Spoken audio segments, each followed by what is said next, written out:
Hello students, how are you today? My name is Sagar Ingre and I am going to teach you the poem To Autumn composed by John Keats. I will give the proper summary of the poem and let's get started from the introduction of the poet John Keats. John Keats is called as famous romantic poet as well as he is called as last to born and first to die poet. What is the meaning of the word last to born and first to die? Because he lived for just 26 years and he died of TB. But in 26 years he composed very beautiful poems, very beautiful, which means La Belle Dame Sans Mercy, the Eve of Saint Agus, Haprion, Ode to Glacial Urn, and Ode to Nightingale. So, if you talk about the title of the poem, To Autumn, it is also called as Ode to Autumn. Let me tell you what is the meaning of ode. First, understand the meaning of the word lyric. Lyric means a small poem which has rhyming scheme or which has one particular subject. But ode means the poem which is longer than lyric. And John Keats is famous for his odes. So his poem To Autumn is about tranquility. Tranquility means शांतता, peacefulness, शांति चाहिए. हर इंसान को आजकल शांति चाहिए क्योंकि जो rat race चल रही है, जो पैसे के पीछे भागा जा रहा है इंसान, उसे कहीं ना कहीं रुकना ज़रूरी है. तो ये ऑटम सीज़न के बारे में बताने वाली पोएम है. ऑटम सीज़न आपने सुना होगा, ये ऑटम ये वर्ड आपने सुना होगा. सितंबर महीने से दिसंबर महीने तक चलने वाला जो सीज़न होता है उसे हम ऑटम सीज़न कहते हैं. और यहाँ पे 3 स्टांजाज है. ये थोड़ी सी पोयम, ये जो वीडियो है ये थोड़ी सी लंबी होने वाली है, तो ध्यान से सुनिएगा मेरी बात. 3 स्टांजाज है और हर एक स्टांजा में 11 लाइन्स हैं. टोटल 33 लाइन्स की ये पोयम है. और BSc पार्ट 1 सेम फर्स्ट की ये यूनिट नंबर 3 की पोयम है. First stanza, autumn is viewed as a season of painting. In the second stanza, we have the personification of autumn. In the last, we have made to think with tingle of melancholy of the cold brave days ahead. देखिए 3 stanza से और 3 stanza को अलग अलग भागों में divide करके अलग अलग बातें उसमें बताई गई हैं. So without wasting any time, we will get started of line by line poem, the meaning of the poem, summary of the poem. Season of mist and mellow fruitfulness, close bosom friends of the maturing sun. देखिए autumn season के बारे में कहा जा रहा है. Season किसका season है? मिस्ट एंड मेलो फ्रूटफुलनेस का है. मिस्ट का मतलब होगा कोहरा या धुंध, और मेलो फ्रूटनेस का मतलब होगा पके हुए फलों का. ये सीज़न है मिस्ट का, यानी सुबह सुबह आप जब उठते हो और घर के बाहर अगर निकल भी गए तो बहुत ठंड होगी और आपको कोहरा या धुंध दिखाई देगी. और इसी सीज़न में आपको बहुत अच्छे अच्छे फल सब्जियां खाने को मिलेंगी. इसलिए सीज़न जो विंटर का सीज़न, हमारे इंडिया में हम कहेंगे विंटर का सीज़न होगा ऑटम सीज़न, यानी दिसंबर महीने का. तो ये फ्रूटफुलनेस का सीज़न होगा. Close bosom friend of the maturing sun. Close bosom friend, ये जो सीज़न है ये बेस्ट फ्रेंड है. किसका बेस्ट फ्रेंड है? ये सन का बेस्ट फ्रेंड है. फुल्ली ग्रोन सन, फुल्ली ग्रोन यानी क्या? सब कुछ देने वाला, सब फल पौधों को बड़ा करने वाला सन उसका बेस्ट फ्रेंड बन चुका है ये ऑटम सीजन. ऑटम सीजन और सन बहुत ही अच्छे दोस्त हैं, जय वीरू की तरह. Conspiring with him how to load and bliss. ये कॉन्स्पेरिंग कर रही है, ये दोनों मिलकर साजिश कर रहे हैं. अब साजिश क्या कर रहे हैं समझने की कोशिश कीजिएगा. साजिश कर रहे हैं कि हम फूलों को फलों को बढ़ाएंगे, हेल्प करेंगे. ऑटम सीजन की जो ठंड हवाएं होती है और सूरज की जो रोशनी होती है, इन दोनों की वजह से जो भी फल पौधे होते हैं वो फुल्ली ग्रो हो जाते हैं। With fruit the winds that round thatch eave run, जैसे कि बेल है, बेल यानी क्या कि पेड़ पौधे उगते हैं, बेलें होते हैं, टहनियाँ हम कह सकते हैं, पेड़ों की टहनियाँ। तो पेड़ों की जो टहनियाँ होती है उस पर फूल लगे होते हैं, कभी फल आते हैं, थोड़े से बाद में फल भी आ जाते हैं। तो फल आकर हमें इतना अच्छा लगता है जब हम हरे भरे पेड़ पौधों को देखते हैं। छोटे छोटे पौधों पर हम फूलों को देखते हैं, उसके बाद हम फलों को देखते हैं, हमें बहुत अच्छा लगता है।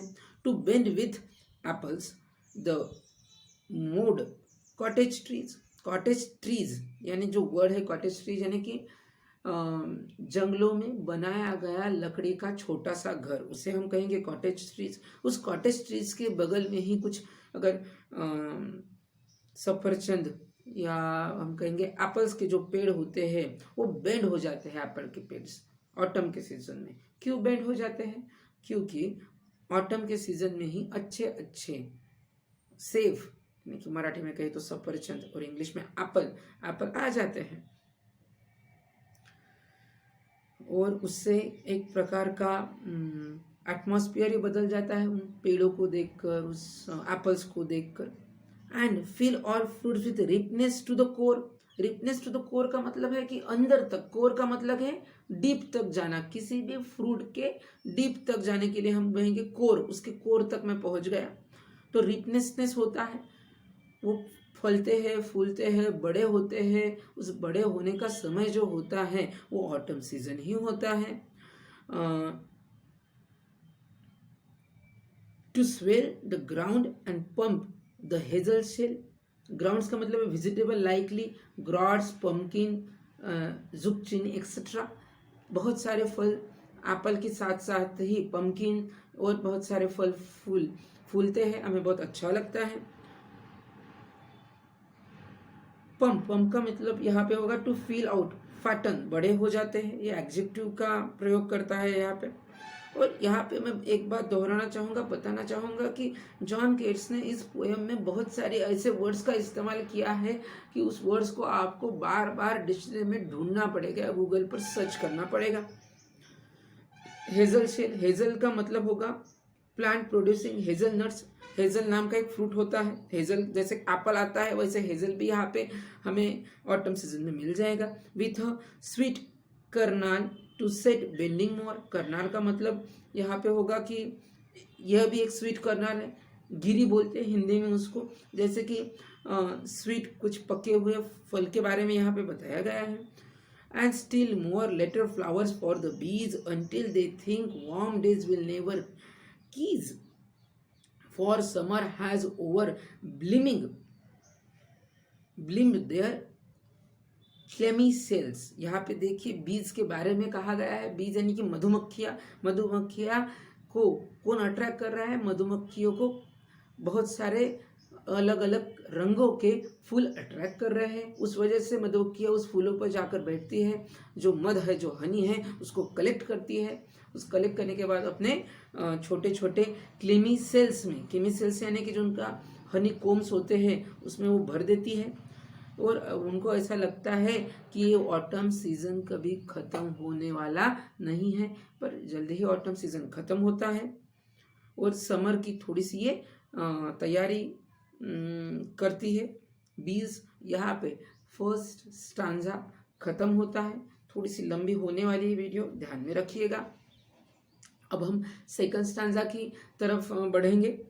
सेकंड स्टांजा में ऑटम सीजन को एक वुमन के साथ कंपेयर किया गया है। हम उसे पर्सोनिफिकेशन भी कह सकते हैं। पर्सोनिफिकेशन एक फिगर ऑफ स्पीच है। तो यहाँ पे ऑटम सीजन को कंपेयर किया गया है एक वुमन के साथ। पहली लाइन है सेकंड स्टांजा की, who hath not seen this oft amid this store. किसने उसे नहीं देखा किस इंसान ने उस लड़की को नहीं देखा। यहाँ पे लड़की भी कह सकते हैं और यह भी कह सकते हैं किस इंसान ने ऑटम सीजन का मजा नहीं लिया या ऑटम सीजन को नहीं देखा। Sometimes however six abort may find, abort का मतलब यहाँ पे वाइडली चारों तरफ ऑटम सीजन ही फैला हुआ है, बहुत ही खूबसूरत है कि हम उसे शब्दों में वर्णन नहीं किया जा सकता। This sitting careless on the granary flower, careless का मतलब यहाँ पे it is a picture of perfect contentment autumn personifies is sitting as is. Autumn season carelessly यहाँ पे बैठा हुआ है, ऑटम सीजन का ही आनंद ले रहा है। Thy hair soft lifted by the winnowing wind, thy hair soft lifted by the winnowing wind. यहाँ पे देखिए उस लड़की के बारे में कहा जा रहा है जिसकी तुलना ऑटम सीजन की साथ कर रहे हैं जॉन केट्स। वो कह रहे हैं कि उसके सॉफ्ट जो बाल है वो विनोइंग विंड की वजह से हवा में उड़ रहे हैं, लहरा रहे हैं। तो यहाँ पे बात की जा रही है विनोइंग विंड कि जब खेती में पुराने ज़माने में हाथ में कुछ लेके जब उसके जो कवर थे, अनाज के जो कवर निकाला जाता है, उस अनाज का कवर निकालने के लिए विनोइंग विंड का इस्तेमाल किया जाता था। हवा का झोंका आते ही लड़कियों के बाल पीछे हो जाते हैं, हिलने लगते हैं। वैसे ही यहाँ पे पर्सोनिफिकेशन का यूज़ हुआ है। याद रखिएगा कि फिगर ऑफ स्पीच कौन सा सेकंड स्टांजा में बड़े पैमाने पर यूज़ किया गया है। और on a half ripped fellow sound sleep, देखिए आधे पके हुए जो फ्यूरो है यानी कि फल है, कुछ पके हुए कुछ आधे पके हुए, ऐसे लग रहे हैं वो सो रहे हैं। Sounds asleep ड्राउन्ड with flume of poppies with they hook, ऐसे सो रहे हैं जैसे उनको कुछ नशा हो चुका है। यहाँ पे वर्ड है fumes of poppies. Fumes of poppies का मतलब होगा अफू। आपने अफू और गांजा का नाम तो कभी सुना ही होगा, अखबार में हमेशा उसके बारे में कुछ ना कुछ आर्टिकल आता रहता है, न्यूज़ आते रहते हैं अफू के बारे में। अफू लेने की वजह से हमें सुस्ती आती है या नींद आने लगती है। वैसे ही जो भी वो लड़की है या वो जो फ्रूट्स है, फ्लावर्स है, उनको थोड़ी सी सुस्ती आ रही है, नींद आ रही है, हम कह सकते हैं। Spare the next breath and all is turn flowers. यहाँ पे देखिए कि जो फ्लावर है वो हवा की वजह से हिल भी रहे हैं और अफू जैसे कि पॉपिन्स की तरह डुलकिया भी ले रहे हैं। And sometimes like gleaner thou dost keep one who glance or does the above job of separation, and sometimes like ग्लैनेरर thou dost keep। यहाँ पे देखिए ग्लैनेरर की जैसे कि डुलकिया लेना, स्टडी दे लैटन हर्ड अक्रॉस ब्रुक, जैसे कि नाले की तरह, नाले की तरह वो बढ़ रहा है, नाले की तरह एक हवा आ रही है, नाले की तरफ जा रही है। और by cider press with patient look, वो जो लड़की है उस महिला के बारे में हम बात कर रहे हैं, वो क्या कर रही है आखिरी के 2 लाइंस में, वह कैंडर प्रेस नाम की इस मशीन के बाजू में बैठी हुई है। उसमें उसने शायद ऑरेंजेस या एप्पल्स डाल दिए होंगे और उस ऑरेंजेस का जो लिक्विड है, जो ड्रॉप्स है, वो धीरे धीरे नीचे पड़ रहे हैं। और ये जो लड़की के बारे में हम बात कर रहे हैं जिसको पर्सोनिफाई किया है ऑटम की तरह, वो आराम से उसे पेशेंटली देख रही है। The watches the last oozing hour by hour, घंटों तक देख रही है। लास्ट ओजिंग OOZINGS, ओजिंग का मतलब यहाँ पे होगा drops of the juice.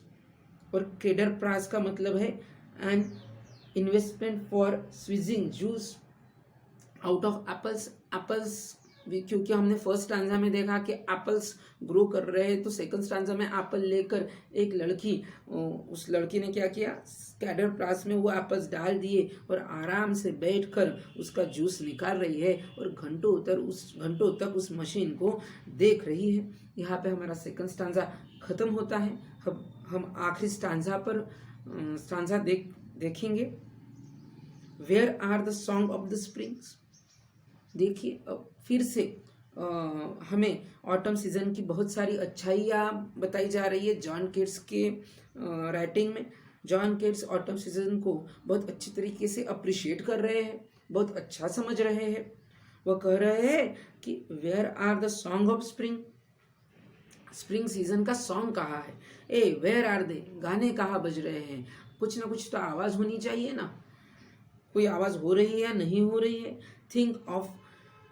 Think that of them thou hast the music too. कुछ म्यूजिक मुझे सुनाई दे रहा है। अब म्यूजिक कौन सा है? कोई इंसान वहाँ पे आया है क्या? नहीं, कोई भी इंसान वहाँ पे नहीं है, क्योंकि ऑटम सीजन में यहाँ पे सिर्फ पक्षियों और प्राणियों और कुछ कीड़े मकोड़ों की आवाज़ हमें सुनाई दे रही है। समझ लीजिएगा, अगर आप पैदल किसी जंगल में चले गए तो आपको हमेशा कुछ ना कुछ पंछियों की आवाज़ या कुछ इंसेक्ट्स की आवाज़ ज़रूर आएगी। वही आवाज़ यहाँ पे मेंशन की गई है, उसी को म्यूजिक कहा गया है। While barred clouds bloom the soft dying day. यहाँ पे वाइल बैरेड्स का मतलब होगा while thin clips of cloud making a evening all aglow. यानी कि अब शाम के समय हो चुका है, शाम होने जा रही है और शाम होते होते सूरज अपने घर पे जा रहा है, यानी ढल रहा है धीरे धीरे होले होले। और सॉफ्ट डाइंग डे यानी एंड ऑफ द डे कहा जाता है। और बादलों के पीछे सूरज जा रहा है। And touch the stubble plains with rosy hue. उसका जो रंग है वो लाल रंग हो रहा है, ऐसा लाल रंग जो हमें गुलाब के पत्तों पर दिखाई देता है। स्टेबल्स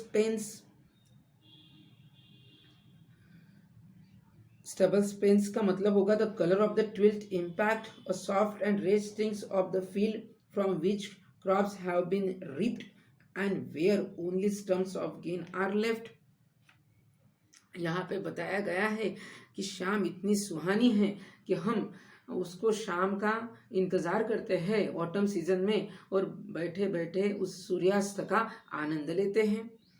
अगली लाइन है, देन इन अ विंडफुल चोर द स्मॉल गेट्स का मतलब है कि छोटा सा मच्छर या छोटा सा कीड़ा वो रो रहा है या वो गाना गाता है, उसका सैड टोन है गाने का। And among the river swallow borne loft, इसका मतलब वो रिवर के आजू बाजू में कहीं पर है और वहाँ पे घूम रहा है और गा रहा है, पर उसका गाने का जो टोन है वो सैड टोन है। शायद अरिजीत सिंह का फैन होगा। और seeking as the light will lose or dies. यहाँ पे अगली लाइन में कहा है कि राइज और फॉल्स,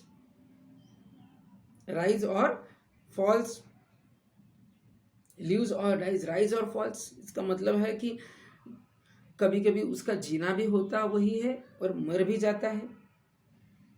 ठीक है, तो अगली लाइन है, and full grown lambs loud beat them hilly roan. अब बकरी के बच्चे के बारे में कहा गया है, क्योंकि पहले तो बर्ड्स हो, कुछ फ्रूट्स हो गए, उसके बाद एक लड़की के बारे में कहा गया, उसके बाद मच्छर के बारे में और छोटे छोटे कीड़ों के बारे में कहा गया, और अब एक छोटे से बकरी के बच्चे के बारे में कहा गया। And full grown lambs loud beat from holy ground.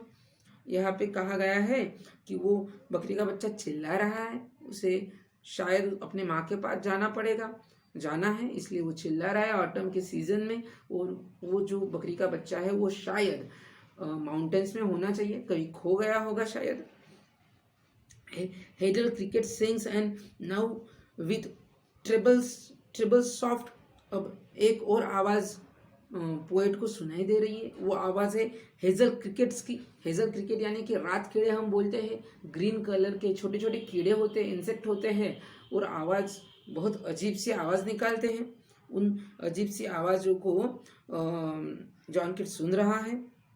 The red breast whistles from a garden glove. अब गार्डन में कुछ पक्षी इकट्ठा हो गए हैं शाम के वक्त और वो विसल्स कर रहे हैं, अपनी आवाज़ निकाल रहे हैं। उनकी आवाज़ सीटी की तरह, यानी कि जो सीटी होती है सीटी की तरह आ रही है। और गार्डन क्रॉफ्ट का मतलब है गार्डन फार्म, खेतों में या वह किसी गार्डन में है। और लास्ट लाइन यह है कि and gathering सॉलो Twitter in the skis. यहाँ पे कहा जाता है कि बहुत सारे पंछी एक जगह इकट्ठे होकर चहचहा रहे हैं, यानी कि ट्विटर कर रहे हैं, बातें कर रहे हैं या कुछ गाना गा रहे हैं। और इस वजह से, उन पक्षियों की वजह से ऑटम सीजन इतना ब्यूटीफुल लगता है। ऑटम सीजन में हर इंसान शांति प्रिय बन जाता है और ऑटम सीजन का मज़ा लेता है। अभी भी ऑटम सीजन ही चल रहा है, जनवरी का मंथ है। हम कहेंगे थोड़ा सा ऑटम सीजन बाकी है, तो उस जनवरी का मंथ का आप इंतज़ार न करते हुए, किसी मोमेंट का इंतज़ार न करते हुए आप उसका आनंद लीजिएगा, ऑटम सीज़न का आनंद लीजिएगा।